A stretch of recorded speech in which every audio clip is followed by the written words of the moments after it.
Well, after a steady, if unspectacular, first season in charge of Fulham FC, we are back today to commence season 2 in this FM09 Let's Retro save. We've got some big summer signings to meet first of all, but there is still a little undercurrent of frustration. A few players that we failed to get off the books, and a couple who we've had offers for who inexplicably then rejected their moves away. Overall, it's progress, albeit not at the rate we'd like. So let's go and meet the new signings today before we head to Moneybags Manchester City in our first game of our second season.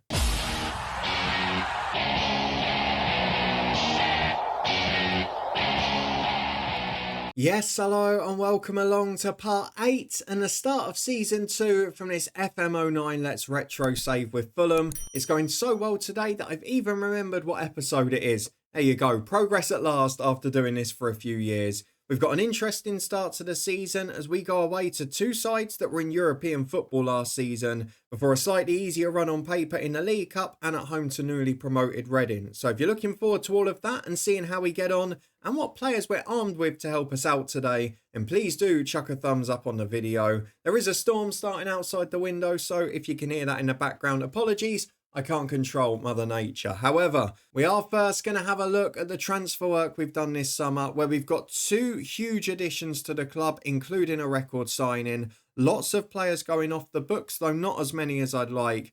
And a few players that have just dug their heels in and really frustrated me by staying. So first of all, transfer news is where it's at for season 2. You can see a lot of the deals that haven't gone through. Our desperate hunt for a striker and goalkeeper has gone on most of the summer. Among those who have rejected us, Akinfeev, Asenjo, Scott Carson, Joe Hart, Paul Robinson, the England #1, etc, etc. And plenty of offers being received for players still. The likes of Fleck, the likes of Enrique, Musa Sissoko and Andreasen, who I'm very surprised to report, came back after his season out on loan. Almost as good as a new signing him. I assume that being worth £3.5 million, having a sell-on clause, an agreed fee in the loan for £2 million, he'd just be gone, but he's come back and basically replaced Olivier Dacour for free. So really delighted with that one. It was a bonus I wasn't expecting to get, especially with him being versatile too. A very solid addition to the squad, which allowed us to focus in other areas.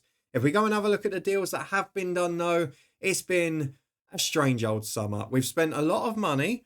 Now, part of the reason for that is we got about 13-14 million to spend up front. It's since been increased to about 24.5.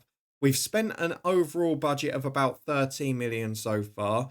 And the Josie Altidore deal, the club actually requested to have most of it in monthly instalments, even though we offered most of the fee up front to start with. So that one's why it's not quite the same amount. The rest of them, though, have largely been getting players off the books who have come back from loan deals that you won't have even seen in this save and may have even forgotten were at Fulham FC. So let's start with the ones we know about already. Pascal Zubabula, the backup keeper, was leaving on a free. We knew that was the case. He's moved on. No problem with that. Same for Roberto Acuna, who we bought in as an emergency free in November. Made a few sub appearances, was never good enough. He was the best that we could get during that injury crisis last year. We also knew that Collins John was moving on. He's gone to Larissa as a free agent. Would have liked to have kept him, but ultimately he wanted massive money for us and little money elsewhere. Robert Milson leaves on a free. Loads of players out on loan, including David Stockdale, Chris Smalling. Both of them improving a little bit, but they're never going to make it in this game. They're not going to develop enough. Adrian Leisure is another one that's gone. But then we've got our first transfer of the summer. A man who was out on loan last year, Hammer Bouatsa, never breaking in above Joan Albin. He has gone for £2.7 million to Wigan Athletic, who were relegated in bottom place from the Premier League last year. A good signing for them, good player for us to get off the wage bill, and a real bonus to get that money for him too. He's a decent player, he's a championship player, he's not a Premier League one, so happy with the business we've done and the money we've managed to get for him. He's joined by Jian King, who's gone there on loan. Bit surprised they've wanted him in a championship, but he's an okay player. Hopefully he'll get some football there to help him. Karim Laribi has gone on loan to Brentford. Good youngster, but not got the pace to make it as a wide player. And then Moritz Foltz, who, to be honest, if he'd been a left back, would probably be in the squad this year as a second or third choice. But because he's a right fullback, he's behind Young or Mazusi. He's behind the two that were already there in Pansel and Store, who you can see, neither of them we've managed to get out of the club. So Moritz Volts, when we got offered 2.2 million for a 26-year-old with 1 year left on his deal at the time, was on pretty big wages as well. He's not a bad player, but it made sense because he was probably the third best of the three, maybe just behind Pansil. I would have preferred to have kept Volts, but look, it's a good offer, too good to refuse. We take it. 2.2 million for Moritz Volts. Tony Callio has moved on to Pompey, our second opponent to this season. He wanted to leave. He wasn't getting much football. 31 on big money. Didn't play much last year. Again, made sense. So to get in nearly £1 million for him and to get him off the wage bill, I think crucial for us at this stage of the save. We also sold Diamanti Camara, who came back from that long-term injury last year. He's gone to Lille for £2.5 million. Not the best player again, probably worse than Boatza. And the biggest problem for him is that although he's versatile and he's a decent two-footed player, he was on so much money. He was on about 25 grand a week, one of the highest earners at the club. And it just wasn't justified. So in a year of AFCON as well, to have him moving on, it makes sense because he's not going to benefit us that much and he's not going to play a lot of football. The one that is perhaps most controversial, and a player that I probably wouldn't have sold if I knew how hard it was going to be to replace him, is Mark Schwarzer, who has gone to Borussia Dortmund for a swan song. Again, good money off the wage bill. Again, a fee for someone who would have gone for free next summer. And he's not a great Premier League player anymore. But Schwarzer was our first choice keeper. He's gone for just under £1 million. And now we're down to just one goalkeeper in the squad until we can get a replacement in, which as you can see, I've been trying pretty hard to do. So those are the players out of the club, a few other youngsters and that as well. But as you can see, a mix of backup players, players who were out on loan, clearing the wage bill a bit of players that just didn't need to be at the club, and obviously losing both goalkeepers. Coming in, we've got one goalkeeper, which I guess is crucial, two massive signings, one good young one, and a few free agents to improve the squad. We start with the one player you knew about already, which is Timothy Atuba. He comes in from Hamburg as our backup to Jose Enrique, a left back, a good player to get as a free agent, an option for someone who we can probably get a fee for a year or two down the line, has Premier League experience from a year at Tottenham, where they paid over £4 million for him, and has had a few seasons at Hamburg where he's played football. So as a backup option to have in the squad, I thought for free it was a pretty good deal. Then we've got our current first choice keeper, but the plan was for him to be a backup, Ali Al-Habsi on a free from Bolton Wanderers. He's a solid keeper, only on £5 grand a week, which is less than Zuba Bula was earning. Really good deal financially for the club. But he's not good enough to carry the number one shirt all year. He has got Premier League experience, of course. Came from Bolton, where he's played 10 Premier League games, played a few in the Cups last season and internationals as well. But he's not the long-term solution. So a great number two, a solid deputy. I could do with a number one before too long.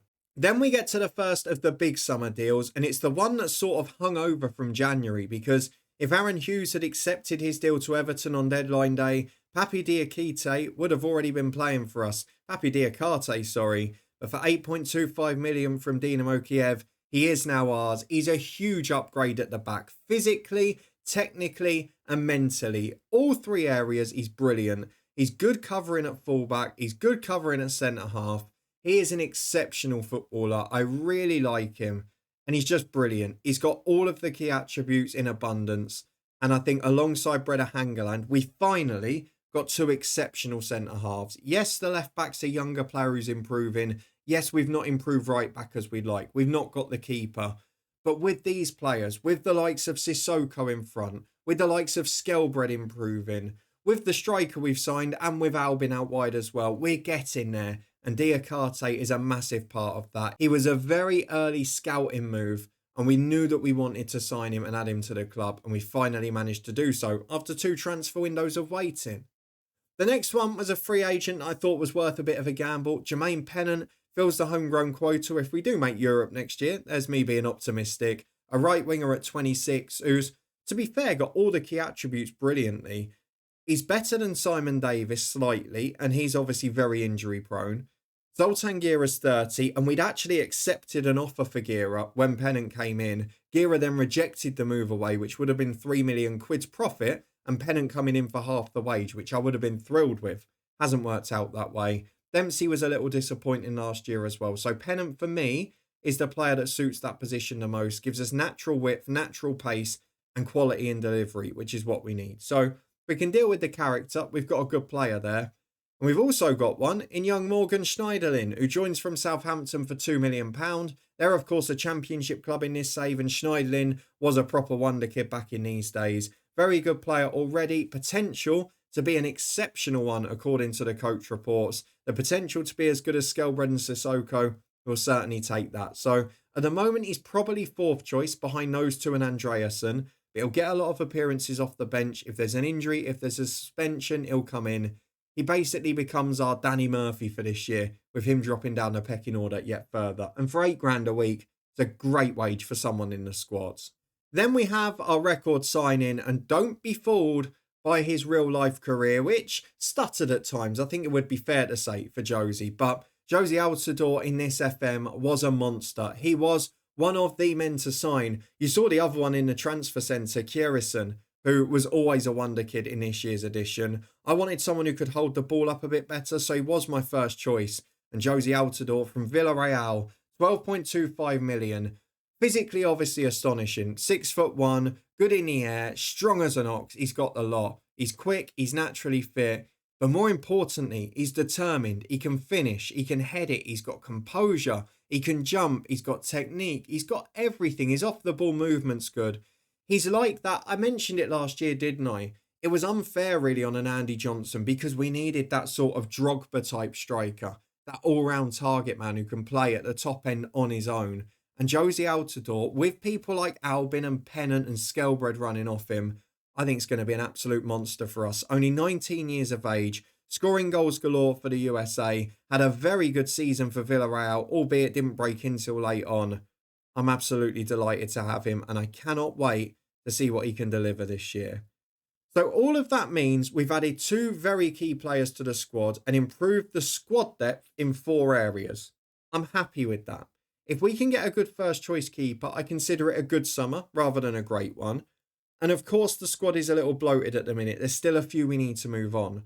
So, for example, one of Hughes or Baird would ideally be leaving the club this summer. Not a disaster in that area, but when you consider Baird's on 22 grand a week, Hughes has been getting offers of 3 or 4 million in previous years. I'd be happy to move those guys on. I still want John Pansel to go. I wasn't impressed by him at all first season. Freddie Storr ended up breaking in and is probably improving to be the better player of the two. Elliot Omazusi is already there as a second choice. So Pansel is an area where we can make money to improve somewhere else in the short term. In midfield, we've got Andranik back from loan, who's actually a pretty good player and will stay. Dixon Atuhu, the one that ideally we'd like to move on, but again, no callers as of yet.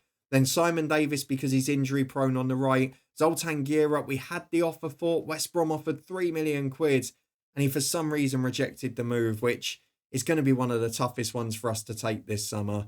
Clint Dempsey I would sell, but we've not had any offers yet. He was disappointing last year. Another of the forgotten loan men, Sol Ki-hyun. Solid player. Is he great? No. 1.3 million at 30 years of age. I'd take any offer in that region. We've also then got Danny Murphy, who's past his prime, and 4 strikers for one position. Eddie Johnson's come back from a loan. I'm struggling to get him off the books. If we get an offer, we will take it. And then Andy Johnson, I'm trying. I really am trying. West Ham are in the market, but they've got another first choice, so they're not coming for him yet. But that's where we can make some big money. And Bobby Zamora, do you know what? I wouldn't mind keeping him as a backup, but if Birmingham come in with 2 or 2.5 million, again, I'll happily let him go. There are areas where there's not many of this squad that's just indispensable yet. We know a lot of the players we've bought are in. As we kind of said last year, the only one of the original squad that is completely indispensable is Breda Hangeland. If you add to that, maybe Andreasen being very good for the wage he's on and the age he is, I think they're probably the only 2 of the originals I'd be desperate to keep. Freddie Storr's a good backup player to have across the board. I wouldn't mind keeping him, but again, if I get a silly offer, I'll take it. Add in the players that I've bought in, so your Enrique, your Diakate, Sissoko, Skelbred, Albin, Altidore, now Schneiderlin and Fleck as well. They are all indispensable. But of the original squad, there's probably only 2 or 3 that I won't be taking calls for. So with that in mind, we go into this season slightly stronger, with more risk of unhappiness, more players that we need to get off the books very quickly, and a very tough game to start away at Manchester City, who of course are a rich side in this game. They went a long way in some of the competitions last year. Did they win something in the end? They did. They won the FA Cup final against Manchester United. I thought so. Robinho and Danny scoring the goals. Danny has since left to gone to Liverpool. Robinho still at Manchester City. The first sort of blockbuster signing of the Sheikh Mansour era. They did go out though in the UEFA Cup. They did go out in other competitions. And I think it's UEFA Cup again this year. It is. They played on Thursday night. They played in the Community Shield last Sunday.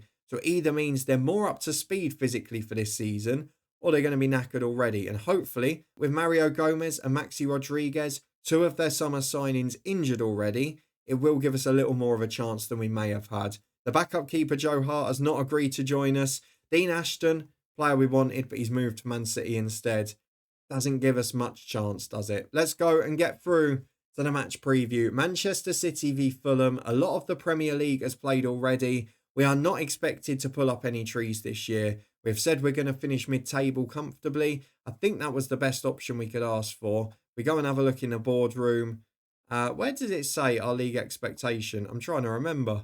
I can't find it now. You'll have to remind me in the chat. If we go and look at the club information, media predictions 13th. That sort of says where we are. So unless we can get a couple more superstars in and clear some of the books to do so, it's going to be another very steady and frustrating season as we try and build this club to the next level gradually. We've had a good pre-season. We've been winning games. You can see mixed level of opposition playing Wigan, then a weaker team. We've done the same going back just to try and play first team reserve. And we have been able to pick up some wins. But City, fresh off a big victory on Thursday against Roda JC, they're heading for the European group stages. And we've already had one big call to make physically today because Papa Diakate, not the fittest at the minute, but fit enough to play. So he's going to come in for this one. We're also giving debuts to Al Habsi in goal because we have to. Andreasen is back in defence, has played for the club before he went out on loan. And now we'll return for his second debut. And then, of course, Josie Altidor's up front, Jermaine Pennant's on the right, and Sissoko moves forward into centre midfield. It means our 11 in full is Ali Al-Habsi in between the sticks, Jose Enrique and Freddie Storr at the fullbacks, still keeping John Pansel out. Diakate joins Breda Hangeland in the middle with Aaron Hughes, now very much a substitute. Andreasen is into that midfield three, basically replacing Decor, whose loan's finished. Sissoko and Skelbred the midfield two. Then Jermaine Pennant in on the right wing, with Juan Albin over on the left. And up front, it is Josie Altidore, who I am pinning a lot of hopes on. Let's get into the first game of the season. Same tactics, same setup, but hopefully with a few new players, we might be able to go to the next level. This game, though, will be a proper test. Well, here we go. The Manchester City team is on its way to being star-studded. You've got Micah Richards breaking through the youth team still, but now Yuri Zhirkov, Gökhan Inler, Ramirez, Alano, Robinho, Nigel de Jong and Santa Cruz. Even with a couple of attacking injuries, they're looking pretty good, aren't they? They've got some good players in the squad. They've got Vincent Kompany on the bench, Dean Ashton ready for a debut as well, who would have walked into our team if he signed. So let's tell the boys they can win this game. Let's get them on board. Been a positive pre-season, but let's be honest, most of that City bench would get in our 11. In fact, we're trying to sign the backup keeper as our number one. Let's get into the first half and see how this pans out. I can't imagine it's going to go well. Well, early throw for Manchester City on the right, just 8 minutes on the clock, and it's de Jong with a big ball back to Yuri Zhirkov. He's got space to run into. Joseph Yobo, left side of the box, having come into the club in January, gets in, beats two. Jermaine Pennant's back doing the defending, falls for Zhirkov on the edge. It's a good save from Ali Al-Habsi, who may well not be our number one long-term moving forward. He's got a chance to earn his opportunity to stay in when the new man comes today. If he does really well in his first few matches, even if we sign someone, I'll keep him in until he has a couple of bad games. He's out for a throw on the right. So far, we're clinging on just about, but that is exactly what it is. Diakate heads away, Sissoko flicks on. Skelbred's not the favourite here. Hangeland gets the second ball. We have got a defence that physically can cope now. We're not going to be losing every header in the box. It's still going to be tough overall. And we've not really got that sort of engine in the midfield, bar Sissoko. Skelbred's a bit of a silky player. Andreasen's a steady Eddie. As Alano, chance to shoot. We know he's got quality, as has Gökhan Inler.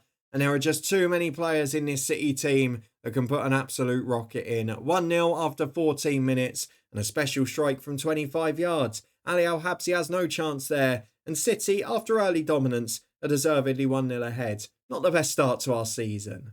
Well, one of the stats I find interesting since the goal, as we return 10 minutes after, is that we're dominating the possession. Well over 55%, and we're nearly half an hour in. It's not like it's just a one off. As Diakate gets it at the back, we've got a chance to try and work it forward here. And he goes down the wing, looking for Jermaine Pennant, who's chased by. No! Richard Dunn has not just beat him for pace. It falls for Altidore, though. Does brilliantly against Jobo. Chance to cross, there's two in there. It's blocked out to Pennant, and now Altidore can get in the box. Jermaine Pennant to the byline. Beats Richard Dunn. Into the back post. De Jong heads away. Really good play. Andreasen not beating the second ball. And Robinho can bring it away to Alano. This is where the Brazilian magic becomes a problem. Andreasen chasing back. Alano gives it to Richards. We've still not had a shot in this game, despite being in a great position there. I'd love to know how Richard Dunn has just managed to surge past Jermaine Pennant on the wing. Must have been a little bit of a shirt pull somewhere.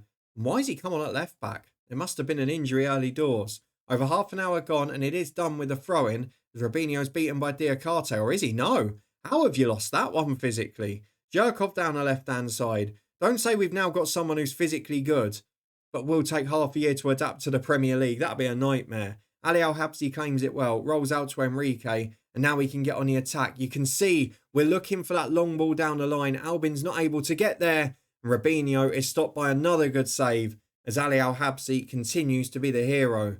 Out for a corner kick on the right-hand side, and Yuri Zhirkov puts in a testing in-swinger. Sissoko heads away, and it's Frederick Storr who's trying to get away on the break here. He's the first man to it, and he's got a man down the line.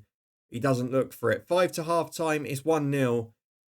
But City haven't battered us. They've had more of the ball. We've obviously not had a shot yet, but they've not had a lot of this game. As Altidore gets down the left, if he's onside, we've got a chance here. There's options in the middle, and he does really well. Wins the corner kick off Richard Dunn in the end. And Albin has got a chance to nick us one before the break. We've got Diakate in there. We've got Breda Hangeland in as always. And he's knocked down. Andreasen can't quite make it. It's cleared as far as Enrique. Into midfield for Andreasen. Support from Sissoko here.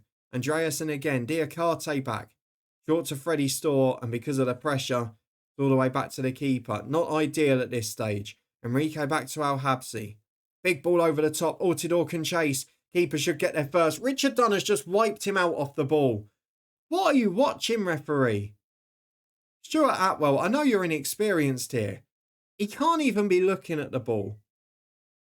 So frustrating as Hangeland plays short to Diakate. It's a big switch to Albin and Micah Richards has switched off. Albin to the byline. Options in the middle. Cuts back to Andreasen. Shoots from distance. I mean, it's a shot, but it's not the best one. And there were better options on. We've got to try and work the ball into the box there and make the most of our few opportunities. As Shea Given clears long downfield. Hangeland will go up. Robinho again is winning some of those aerial duels. It does fall away to Albin in the end though. He'll take on Richards, but that's going to be one of the few fullbacks in the league he's not going to do for pace or strength.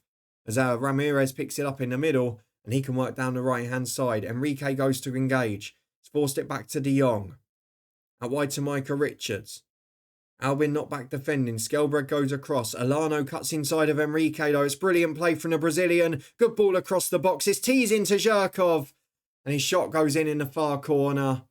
Ali Al-Habsi couldn't get across. It's 2-0 City. And that's frustrating because the last 15 minutes, they'd not had a chance. We were growing into the game. But now we've suffered the hammer blow just before half-time. Look, one of the top 6. We're not expected to win away here.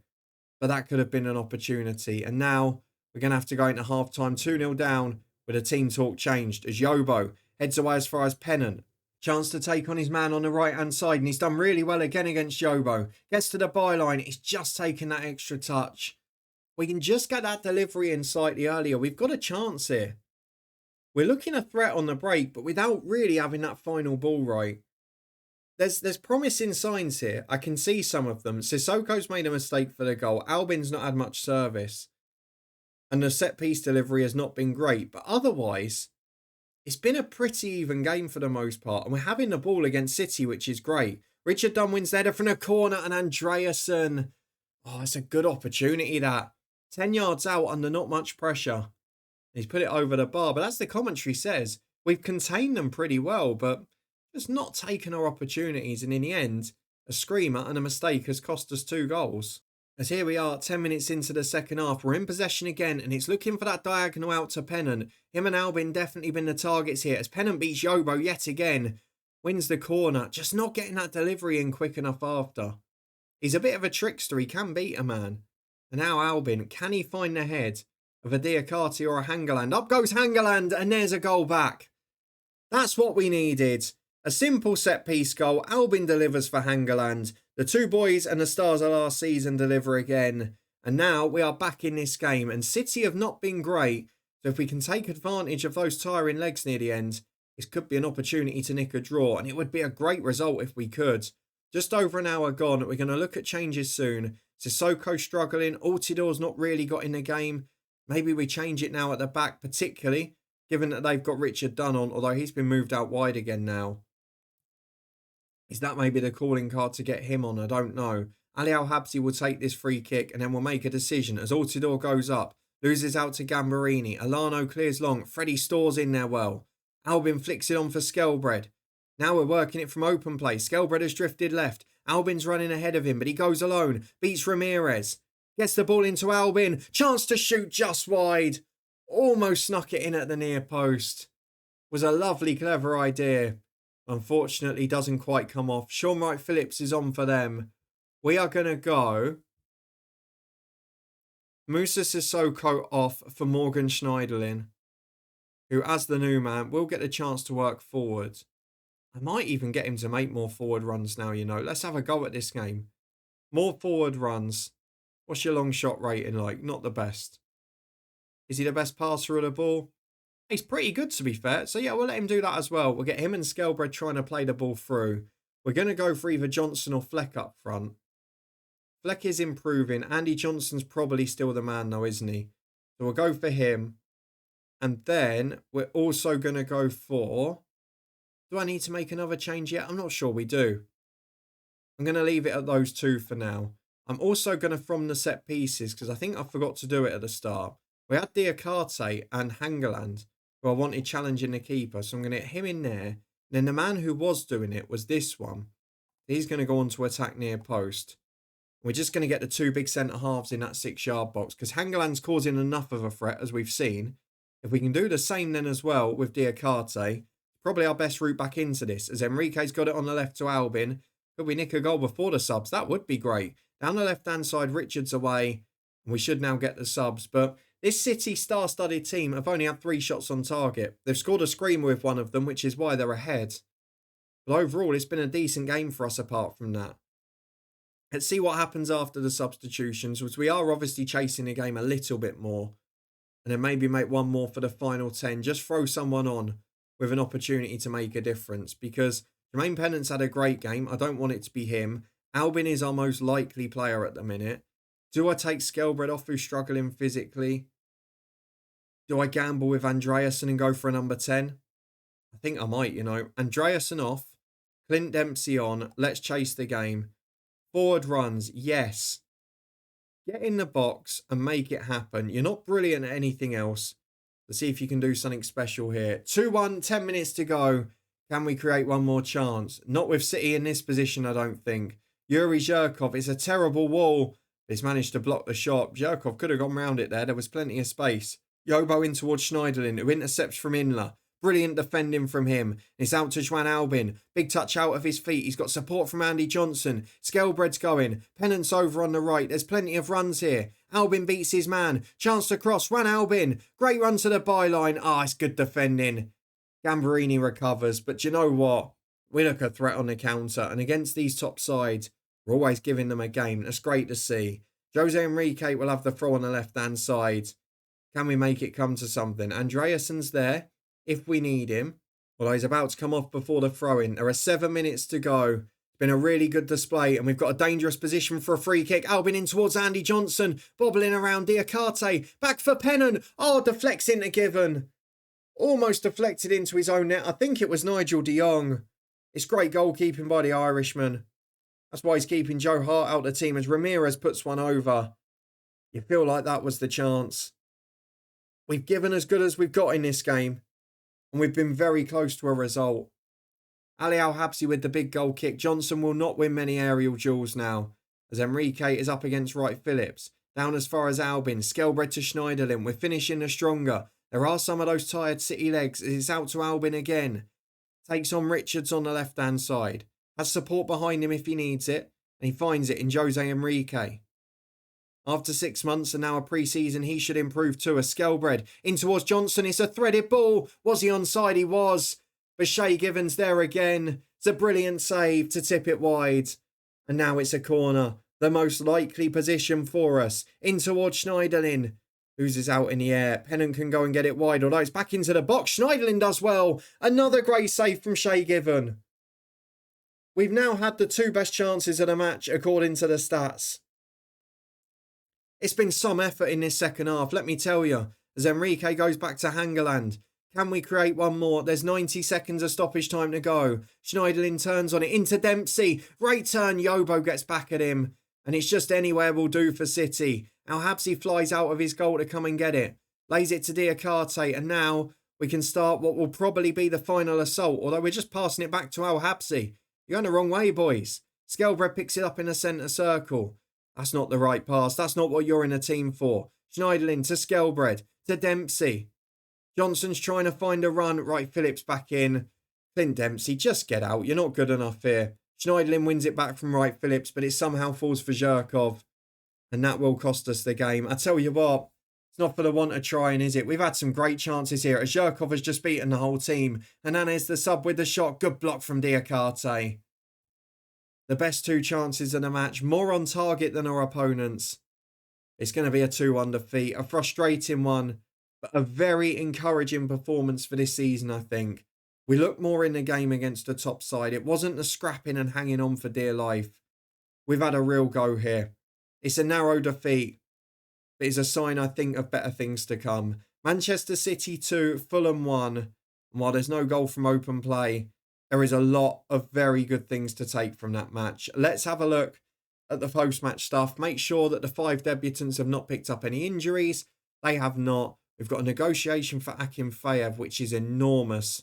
I'm going to have to be quite careful with that. But for now, we are going to leave it there. We're going to try and get through the rest of the summer window. Because that, for me, I'm actually quite optimistic even in defeat after that. We're going to return after the end of the transfer window. Not sure whether we're going to do the first game after in Bolton. Or maybe come back for like a Villa and Arsenal in late September. Depending on what the League Cup draws are. But what do you make of our summer transfer work? What did you make of that performance? Am I right to be optimistic, or should I still be saying defeat is not good enough?